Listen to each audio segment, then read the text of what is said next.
जय जय श्री राधे। श्री भक्तमाल। भगवान द्वारा भक्तों की वाणी को सत्य करना। श्री देवाजी पंडा की कथा एवं श्री कामध्वज जी। श्री देवाजी पंडा की कथा। उदयपुर के समीप श्री रूप चतुर्भुज स्वामी का मंदिर है।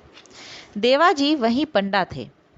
एक दिन उदयपुर के राणा भगवान श्री चतुर्भुज जी का दर्शन करने के लिए आए, परंतु नित्य की अपेक्षा आज देर से आए।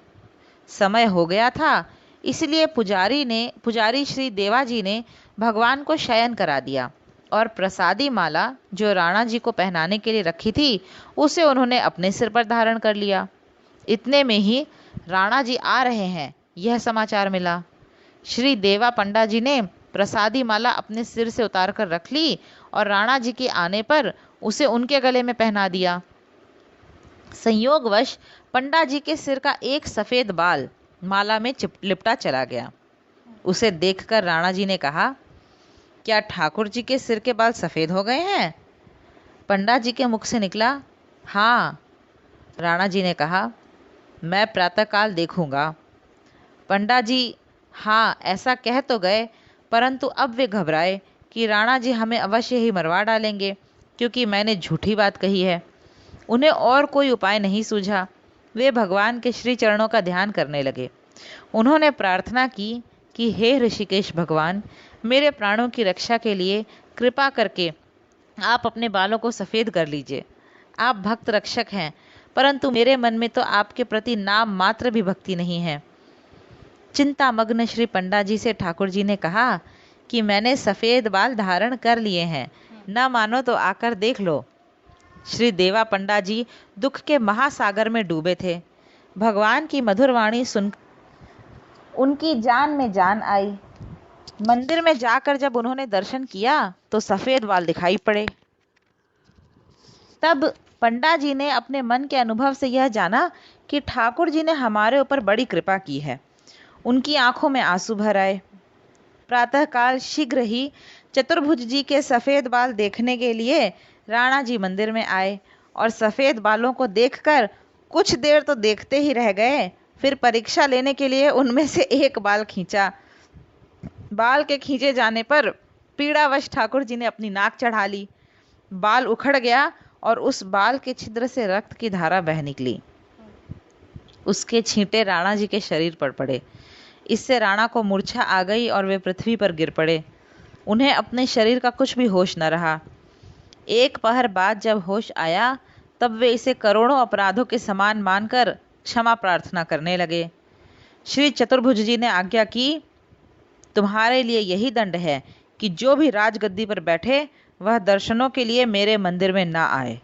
इस आज्ञा के अनुसार उनकी आन मानकर जो भी राजा उदयपुर की राजगद्दी पर बैठते हैं वे दर्शन करने मंदिर में नहीं आते हैं। श्री कामध्वज जी। बहुत पहले की बात है, राजस्थान के उदयपुर राज्य में एक सेवक परिवार रहता था। उस परिवार में 4 भाई थे। उनमें से 3 भाई तो उदयपुर के शासक राणा जी के यहाँ सेवा कार्य करते थे, परंतु चौथे भाई श्री कामध्वज जी भगवत भक्त थे। वे वन में रहकर भजन करते और समय पर घर आकर भोजन प्रसाद पाकर फिर वन में चले जाते। यही उनका नित्य का कार्य था। उनके तीनों भाई उनको काम के न काज के, दुश्मन अनाज के मानकर उनसे नाराज ही रहा करते थे। एक दिन तीनों भाइयों ने कामध्वज जी से कहा, भाई, यदि तुम थोड़ी देर के लिए राणा जी के दरबार में चलकर हाजिरी लगा दिया करो तो हमें तुम्हारा भी वेतन मिल जाया करे, जिससे घर का खर्च भी ठीक से चल सके। इस पर कामध्वज जी बोले, मैं जिसका सेवक हूँ उसकी सेवा करता हूँ और उसी की हाजिरी बजाता हूँ, दूसरे से हमें क्या काम। भाई लोग उनका उत्तर सुनकर बहुत नाराज हुए और बोले, जब तुम मर जाओगे तो तुम्हें जलाएगा कौन? श्री कामध्वज जी ने उत्तर दिया, जिसके हम सेवक हैं वही हमें जलाएगा।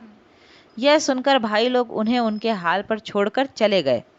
इधर एक दिन भजन करते करते श्री कामध्वज जी का शरीर छूट गया। कामध्वज जी का शव वन में पड़ा हुआ था। बंधु बांधवों को न कोई खबर थी और न ही वे खोज खबर रखने की जरूरत ही समझते थे, परंतु दीन बंधु भला अपने ऐसे अनन्य सेवक को कैसे भुला सकते थे। उन्होंने अपने उस सेवक श्री कामध्वज जी की दाह क्रिया का भार अपने सेवक श्रेष्ठ श्री हनुमान जी को सौंपा। श्री हनुमान जी महाराज ने उनके लिए चंदन की चिता तैयार की, उस पर श्री कामध्वज जी का शरीर रखा और उसकी दाह क्रिया की। जिस वन में श्री कामध्वज जी रहते थे वहां बहुत से प्रेत भी रहते थे। श्री कामध्वज जी की चिताग्नि से निकले परम पवित्र धुएं का ऐसा दिव्य प्रभाव हुआ कि उसके स्पर्श और आघ्राण से अर्थात सुगंध लेने से वे प्रेत उस अपवित्र प्रेत योनि से मुक्त होकर भगवत धाम चले गए। बोलिए भक्तवत्सल भगवान की जय।